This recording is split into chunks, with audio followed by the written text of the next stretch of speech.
मुंबई में आज 10 दिन के गणपति के बाद अब पूरा विसर्जन हो रहा है और पूरे शहर में इसको लेकर धूमधाम है। मुंबई में, पूरे महाराष्ट्र में इसको लेकर धूमधाम से गणपति बप्पा का विसर्जन हो रहा है और सबसे ज़्यादा निगाहें लाल बाग के राजा पे होती हैं, जहां पर कई घंटों तक प्रोसेशन या जो शोभा यात्रा है वो चलती है और अंतिम पड़ाव जो होता है वो गिरगांव की चौपाटी होता है। और आज इसको लेकर ट्रैफिक के भी खास इंतज़ाम किए जाते हैं। पूरे शहर में कई जगहों पर विसर्जन के लिए अलग अलग किस्म की तैयारियां होती हैं। हमारे साथ हमारे साथी सुनील सिंह हैं। सुनील जहां पर हैं वहां से गणपति, बड़ी बड़ी गणपति के आकार वाली मूर्तियां निकल रही हैं विसर्जन के लिए। बताएं सुनील, वहां का हाल। अक्षय जी, मैं इस समय लाल बाग के राजा के उस लाल बाग के जंक्शन पे हूँ जहाँ से कि 3 शहर की सबसे प्रमुख और बड़ी गणेश मूर्तियाँ निकलती हैं विसर्जन के लिए। आप देख सकते हैं वो देखने के लिए कितना बड़ा भक्तों का जन सैलाब यहाँ पर उमड़ा हुआ है। हालांकि अभी वक्त है।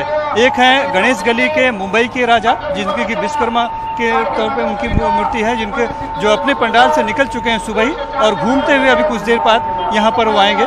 उसके बाद लाल बाग के राजा, जो कि एक तरह से पूरे विश्व विख्यात हैं, हो चुके हैं अब, और बड़ी संख्या में वीआईपी से लेकर आम सभी लोग उनका दर्शन लेने आते हैं। वो भी उनका भी प्रस्थान हो चुका है विसर्जन के लिए। वो आरती खत्म हो गई है और वो मूर्ति अब बाहर निकालनी शुरू हो गई है। और तीसरे हैं चिंचपोकली के चिंतामणि, जो कि उनकी भी एक बढ़िया मूर्ति है, जो कि बड़ी मूर्ति है और बहुत माना जाता है। वो भी अब यहाँ पे धीरे आएगी। तो ये जो जंक्शन है, यहाँ पर खास व्यवस्था होती है सभी तीनों गणेश मूर्तियों के स्वागत की, देखने की। आप देखिए इतनी बड़ी संख्या में जन सैलाब है। जब मूर्ति आएगी तब यहाँ पर बिल्कुल एक तिल भी पैर भी जगह नहीं होगी कि पैर रखा जा सके। यहाँ पर अभी यहाँ पर पुष्प वृष्टि की देखिए तैयारी हो रही है। जिस स्टाफ बिल्डिंग में हूँ, यहाँ सालों से ये बिल्डिंग यहाँ पर इस तरह की पुष्प वृष्टि की करती है। जो भी गणेश मूर्तियाँ यहाँ पर जाती हैं, देखिए ये बैलगाड़ी की एक आकृति बनाई गई है। ये बीच में ट्रॉली से बीच में जाएगा और वहाँ से फिर जब गणेश जी नीचे आएंगे तब उनके ऊपर पुष्प वृष्टि की जाएगी।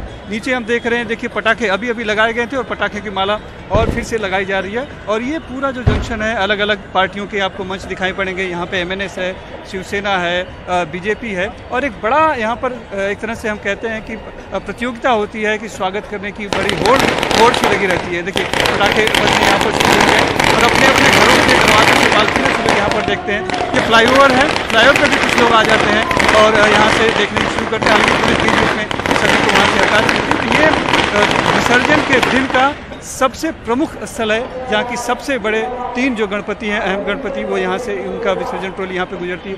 बीच में आपको दिखाई पड़ रहा होगा भक्तों के बीच में लेजिम नृत्य वहाँ पर हो रहा है। पीली टी-शर्ट पहने हुए हैं और वो लेजिम नृत्य वहाँ पर किया जा रहा है। तो ये माहौल पूरे मुंबई में आपको अलग अलग जगहों पर दिखाई पड़ेगा और सारे जो हैं सभी गणेश भक्त गणेशमय एक तरह से हो चुके हैं। और मुंबई का, महाराष्ट्र का सबसे बड़ा पर्व है।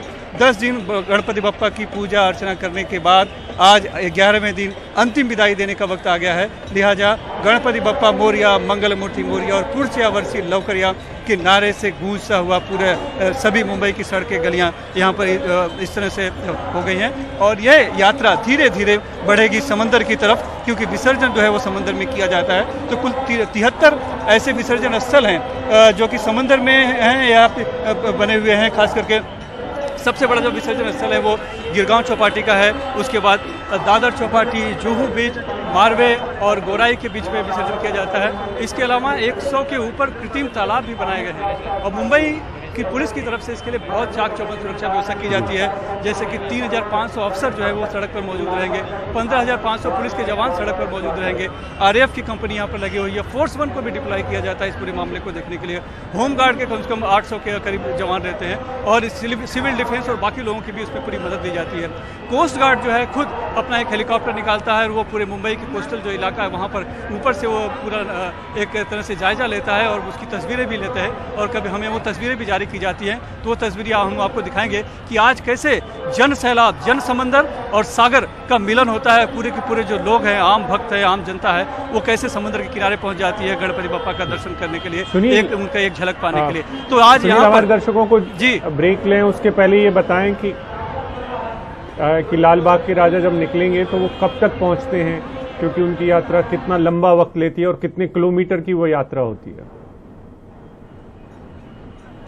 बिल्कुल अभिषेक जी, अभी मान लीजिए अभी लाल बाग के राजा यहाँ से निकलेंगे तो यहाँ से जाके फिर वो एक चक्कर लगाते हैं और फिर यहाँ से बकरी अड्डा होते हुए गोल देवल, और गोल देवल से मुंबई की जो गलियाँ हैं खास करके गिरगांव चौपाटी की, भुलेश्वर की, वहाँ से होते हुए कल सुबह तक वो पहुंच पाएंगे गिरगांव चौपाटी। तो आप समझ लीजिए कि कितनी बड़ी यात्रा होती है और कितने अलग अलग इलाकों से होकर गुजरती हुई जाती है और सभी लोग उनका जगह जगह पर स्वागत करते हैं, तो वहाँ उनका स्वागत किया जाता है। और फिर सबसे बड़ी जो विसर्जन यात्रा मानी जाती है वो लाल बाग के राजा की मानी जाती है कि अभी से उनकी विसर्जन यात्रा की शुरुआत होगी। लेकिन भक्तों का इतना लगाव है, इतना जनसैलाब उनके साथ उमड़ता है और जगह जगह पे इस तरह स्वागत किए जाते हैं कि उनको गिरगांव चौपाटी तक यहाँ से पहुँचने में कम से कम मुश्किल से 4 से 5 किलोमीटर की मान लीजिए दूरी होगी, तो उसको पहुँचने में सुबह का वक्त लग जाता है। लेकिन वो सीधे सीधे सड़कों से उनका जुलूस नहीं जाता है, शोभा यात्रा नहीं जाती है, अलग अलग गलियों से होते हुए गुजरती है। और सभी सकरी गलियाँ भी खास करके भुलेश्वर वगैरह की होती है, जहाँ से वैसे अमूमन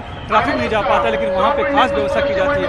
कल हमने देखा जो वहाँ पे दक्षिण मुंबई के एडिशनल सीपी हैं दिलीप सावंत, उनके साथ हम घूम रहे थे, उन्होंने पूरे रूट का उन्होंने चलते हुए दौरा किया और कहाँ पर केबल अटक सकता है या पर क्या किस तरह की व्यवस्था हो सकती है, सब पूरा जायजा लिया। तो पूरी तैयारी की गई है कि लाल बाग के राजा का विसर्जन निर्विघ्न संपन्न हो, बाकी सभी गणपतियों का विसर्जन निर्विघ्न संपन्न हो। वैसे भी ये विघ्न हरता है गणेश जी, तो सब कुछ शांतिपूर्ण तरीके से निर्विघ्न संपन्न हो, ये कोशिश पुलिस प्रशासन की है, बीएमसी प्रशासन की है और राज्य सरकार की है।